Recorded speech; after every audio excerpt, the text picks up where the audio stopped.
Geordie, it doesn't pain me to say this, but not many things in Australian politics have given me kind of a twisted satisfaction over the last couple of years as much as watching the Liberal Party just implode. Yeah, it is very satisfying. And we saw that after the last election, Yep. where, for example, Peter Dutton lost his seat.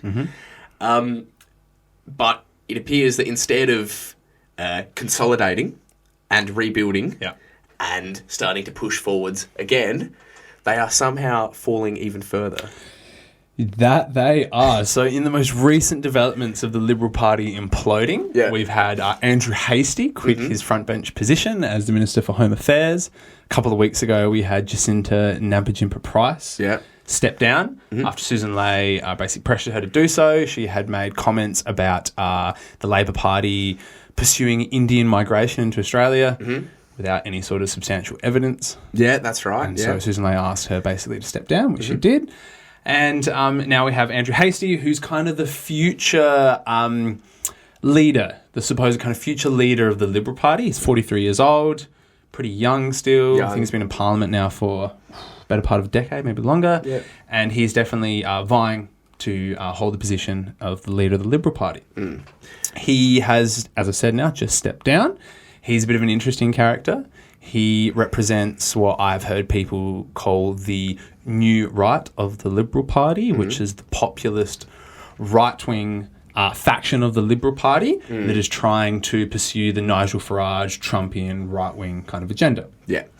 And do you think, and that's kind of, do you think that is the that ideological difference? Do you reckon that's why they've both, like Jacinta Price and Andrew Hastie, why they both left, whereas Susan Ley is kind of pursuing a more kind of small L, classical kind of liberal, we vaguely care about the climate, that sort of stuff? Yeah, so the Liberal Party is at a little bit of a crossroads. We are seeing across all political parties membership declining, whether it's in the Labor Party or the Liberal Party or other parties.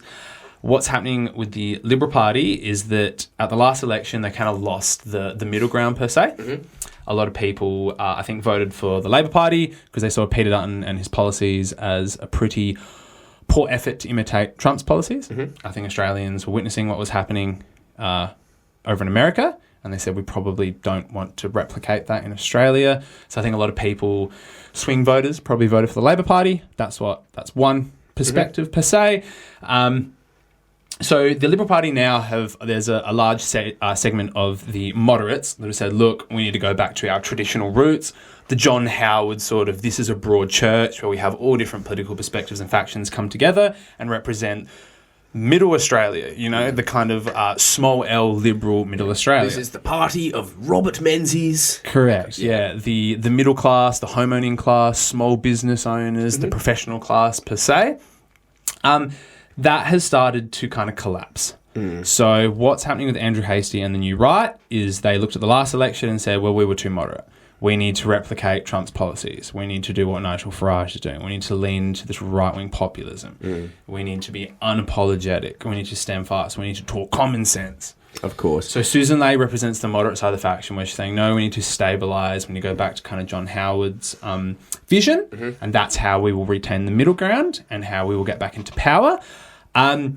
From a political kind of standpoint, looking at it from a kind of a tactical view, Susan Ley understands that if you want to govern Australia, you have to win the metropolis. You need to win the cities. You don't win it by governing the regions. In the United States, that dynamic is kind of opposite. You can govern by winning the rural areas. You don't need to get the inner city seats. Obviously, that's obviously their electoral system is a little bit different to ours, but they have the population is vastly more evenly dispersed. Obviously, you have your population centres on the coasts, for example, but there's a lot more people throughout the centre. So I saw a statistic the other week that 61% of Australians live in urban cities. So you need to win those electorates to govern in Australia. Yeah. That's what Susan Ley understands. If the Liberal Party want to get back into power, that's what they need to do. However, as I said, the New Right and the kind of right wing of the Liberal Party are saying, well, no, we need to lurch further to the right. They're saying that there is, across the West, that kind of appeal to right-wing populism as economic conditions deteriorate, as the US empire and its vassal states, like Australia and the UK, do start to deteriorate, the social conditions deteriorate, I think they can see that right-wing populism may appeal to people. Yeah, look, it's kind of terrifying because we've discussed this before in the podcast that I personally do not think that the material conditions are ripe. And when I say ripe, I mean really bad for the average person, where you can kind of germinate and grow a foundation based on that political ideology. I can see us getting there, of course, but it is a really scary thing, and it's a tried and true kind of reactionary tactic. It's like when you fail, just go further to the right. Yeah, that's right. So there was a poll recently, James, and what it showed was that there was a surge in the uptake of support for Pauline Hanson's One Nation. At the election, I think she received something like 9% of the vote. A new poll just published showed that she has something like 16%, I believe, now support. That's quite significant. That is very in Australia, significant. We've typically had just a strict kind of two-party state, with the exception of the Greens. And One Nation usually polling about 10% and under. So this surge from 9 to 16 is quite a bit. It coincides with the Liberal Party support going from just above 30% to now to like 28%, 27%. Of course. So what's happened is that the Liberal Party is losing its kind of right-wing support, that those votes are hemorrhaging over to One Nation, and what the new right and the Liberal Party, like Andrew Hastie, want to do is chase after those votes. Of course, yeah. Which I don't think is going to get them back into power. No, it does seem that way, but obviously, so him stepping down... Yes. Do you think that is kind of a bit of a power move? Yeah, no. So he can kind of step away and then just watch them collapse even further. He doesn't want to attach himself to the Susan Lane name. He doesn't want to go down because they're not going to probably win the next election. And he doesn't want to sit there on the front bench and just get lost into irrelevancy. I think he wants to step back, let that faction lose the next election, build up support, get the majority for a takeover, and position himself as the future leader.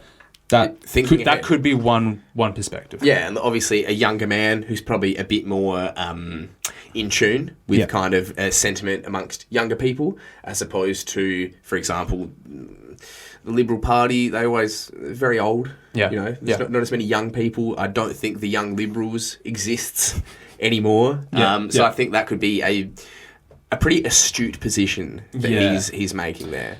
So, look, James, what I want to do is play a video of Andrew Hastie on his Instagram channel. I think also one tactic might be to step back from politics and just become a content creator. Dude, it's worked heaps well in the, for Donald Trump's cabinet. So here's Andrew Hastie. I don't know about you, but I have to remind myself that we used to make cars in this country. Check this car out. It's a beautiful piece of craftsmanship. It's horsepower, it's heritage, it's grit. And it's an Aussie car made by Aussie workers for the Australian people. We used to make complex things in this country. In fact, with cars, we used to say, race them on a Sunday, sell them on a Monday. And it wasn't just a slogan, it was a way of life. Competition drove innovation in our car industry. But that's all gone. Today we're being told that we can forget our past forever, that we can no longer build physical things of value in this country. And both the Liberals and Labor have let us down in the past by letting the car industry disappear from our shores. And now Anthony Albanese and Labor are trying to cut us off forever from our proud heritage. They want to fill our streets with silent, soulless cars made in China, packed with tech that we didn't design and that we don't control. It's not just about the cars. It's this sense that we've lost something, that we're now just helpless consumers. The Australian people are at our best when we unlock our innate God-given drive to design and build complex things like cars. We don't do that anymore. We're a nation of flat white makers when we could be making beautiful cars like this again. And in order to do that, we need cheap energy. We have an abundance of coal and gas, which Anthony Albanese and Labor are willing to sell to countries like Japan, China and India. The hypocrisy is breathtaking. They'll sell that stuff to countries that burn it, and they'll deny it to the Australian people. They'll deny us an industrial base like this. So yeah, I'm for Australians. I'm for putting Australians first. I want to see us making complex things because I'm ambitious for my country. And I know many of you are ambitious for your country too. It's time that we made a decision. What sort of country do we want to be? Do we want to be a country that is deindustrialised and is just effectively a nation of helpless consumers? Or do we want to unlock our energy potential, make the most of our coal, make the most of our gas, and produce things again, build stuff with our hands? If you want that, let's go. Authorised by Andrew. So, James, like with all right-wing populists, on the surface, I agree with them. Yeah. No, on the sense that they're addressing issues and concerns that are close to my heart. Of course. However, once you look further into their voting records, their policies, is you just start to see the contradictions that exist. Is the hypocrisy as breathtaking? It is as he just said. It is actually. So, what should be noted first is that he make Australia great. Obviously, all the kind of Trumpian slogans there, an appeal to kind of working class Australians that we need to reindustrialise Australia. What was it? Race them on a Sunday, sell them on a Monday. That is a slogan taken straight out of America. I don't think that was ever popular in Australian automotive culture. And so I looked a little bit into his voting record because I was interested. So he's voted consistently against encouraging Australian-based industry. Nice. Yep. He obviously talked about Australia needing to tap into its energy resources. I agree. Cheap energy. I agree with Andrew we should. Hastie. You can't have manufacturing unless you have a cheap and ready supply of energy. He has voted consistently against federal government action on animal and plant extinctions. Yeah. Voted against protecting threatened forest and bushland habitats. Voted almost always against increasing transparency on big business by making information public. Yep. And voted consistently against a transition plan for coal workers. Nice. Yep. And there was another one where he voted consistently against keeping an Australian reserve of gas as well. And if you go and look at what he consistently voted against here, no, James, it just goes on and on, like criminalising wage theft, increasing consumer protections, increasing housing affordability. Here you go, increasing investment in renewable energy.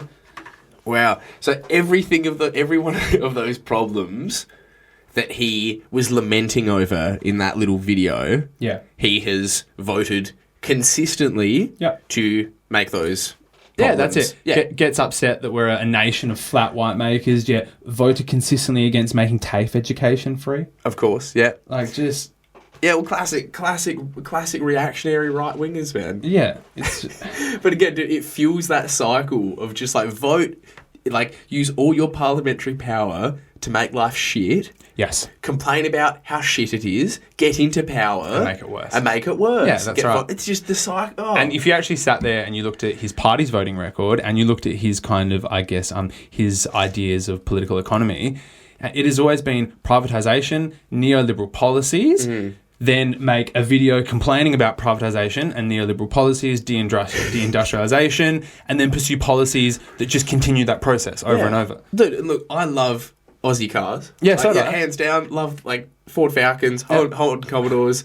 Sick. You're never late in a 3.8. You know, we both have a history with cars that we both love. But at the same time, I think Australia can compete in the global market for manufacturing, but not cars. Yeah, How can you compete against China or Japan in car manufacturing? James, from studying economics, one thing I do understand is that in a modern kind of globalized economy which we live in, you don't need to manufacture everything. It's just ridiculous to think you need to start manufacturing cars here in Australia. Like, I'm sorry, that period has been and gone. We subsidise it. It was not competitive. It was the Liberal Party that ended subsidies for Holden and Ford. In South It was Australia. Andrew Hastie's party that put the knife into the heart of the Australian automotive industry. Yeah.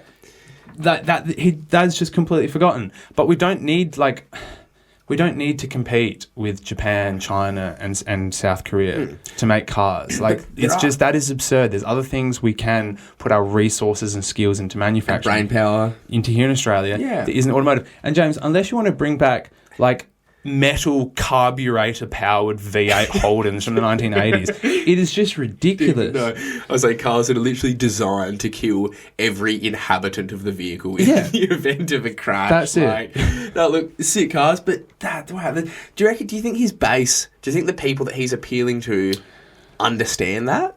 James, well, unfortunately, there's two things. If you go into the comment section on his Instagram videos, it's really good to see lots of people just attacking him for the garbage that this is. Yeah. Obviously bringing up all the fallacies, his voting record, etc., etc. However, he is trying to appeal to the kind of... there's a certain segment of Australia that have profile pictures, social media profile pictures, usually with a car or a fish. Yeah. He's definitely appealing to that demographics. Usually men with a receding hairline. Yeah. that see these kinds of videos and go, yeah, mate, I wouldn't mind owning a 80s Ford Falcon V8. That's the appeal that he's trying to The correlation with the lack of hair and the reactionary ideologies, there's definitely a strong correlation there. But in some ways, James, you should take these people seriously, but it's hard to because they have absolutely no political vision. They have no serious ideology or understanding of political economy. This man, I'm pretty sure, has studied economics at university recently, I heard. How can you have a decent grasp of modern economics and say things like that? Well, I guess he's just completely disingenuous. He's just a grifter. It's so disingenuous. Like the majority of right-wing politicians. Yeah. I'm not saying all of them, but I think the majority of them are grifters, personally. Yeah, especially like this. And look, Andrew Hastie, maybe go, quit politics and just start making Instagram videos. Maybe start building old Falcons and racing them or something. No, exactly. And you know what? That might actually be a better path into politics than trying to be a politician. As we've seen, the Trump administration, they bought their FBI director who's just a podcaster, I'm pretty sure. Yeah, that's right. And it's working out great. It's working out really good. It's working out great for the Americans. There's one other video I thought we should play. Another video of Andrew Hastie. Sorry to the audience, you have to sit through this. But no, I think it's worth playing because this could be the potential leader of the Liberal Party and, God forbid, could be the future Prime Minister of Australia. The bridge march over the weekend, we saw Al-Qaeda flags, we saw an ISIS flag, we saw PLO flags. There are all sorts of undesirable characters in this country at the moment who are un-Australian in their values, and so we just want to know what the standard is, and we want to see it applied evenly. Just on that, Andrew, what did you make of that? Because you had members of the government who were trumpeting the success of that march, and like you pointed out, some of those flags, support of Iran, support of others as well. What came to your mind there? Pete, I'm an Australian, and I want to channel what a lot of regular Australians are thinking out there, and we're just sick and tired of seeing these ancient hatreds spill out onto our streets. This is Australia. All of us who are citizens have obligations to our country, to our values, and we don't want to see these hatreds imported to our country. So if people want to contest this stuff, that's great. You can do it in the Middle East, but not here on our iconic Harbour Bridge. Yeah.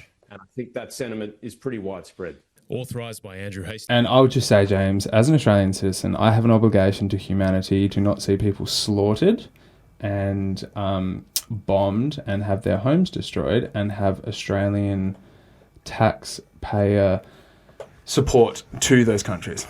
I completely agree. Yeah. And as an Australian, you also have a right to protest. Yeah. I think that's very important. That's right. And also his his assertion that there was Al-Qaeda and ISIS flags on the Sydney Harbour Bridge during the big march for Palestine is just outrageous and unfounded. Yeah, I don't think that's true at all. I think a man like him, anytime they see Arabic script, it's just upset. Immediate reaction of ISIS, Al-Qaeda, talking about ancient hatreds. Yeah. I guess the establishment of the State of Israel in 1948, ancient, I don't know. We could talk about the last 25 years of Western intervention in the Middle East specifically. We'll save that for another time. We've talked about it a lot. But I think that's just a complete, a deliberately dishonest framing of the situation. Oh, for sure. But, of course, he's on Sky News. It's perfect fodder. It's great. It's great Sky News content. All right, James, well, that's enough Andrew Hastie for 1 week or 1 month. We will leave it there. Thanks for listening. If you like our content, please like, share and subscribe. See you later. Ciao, ciao.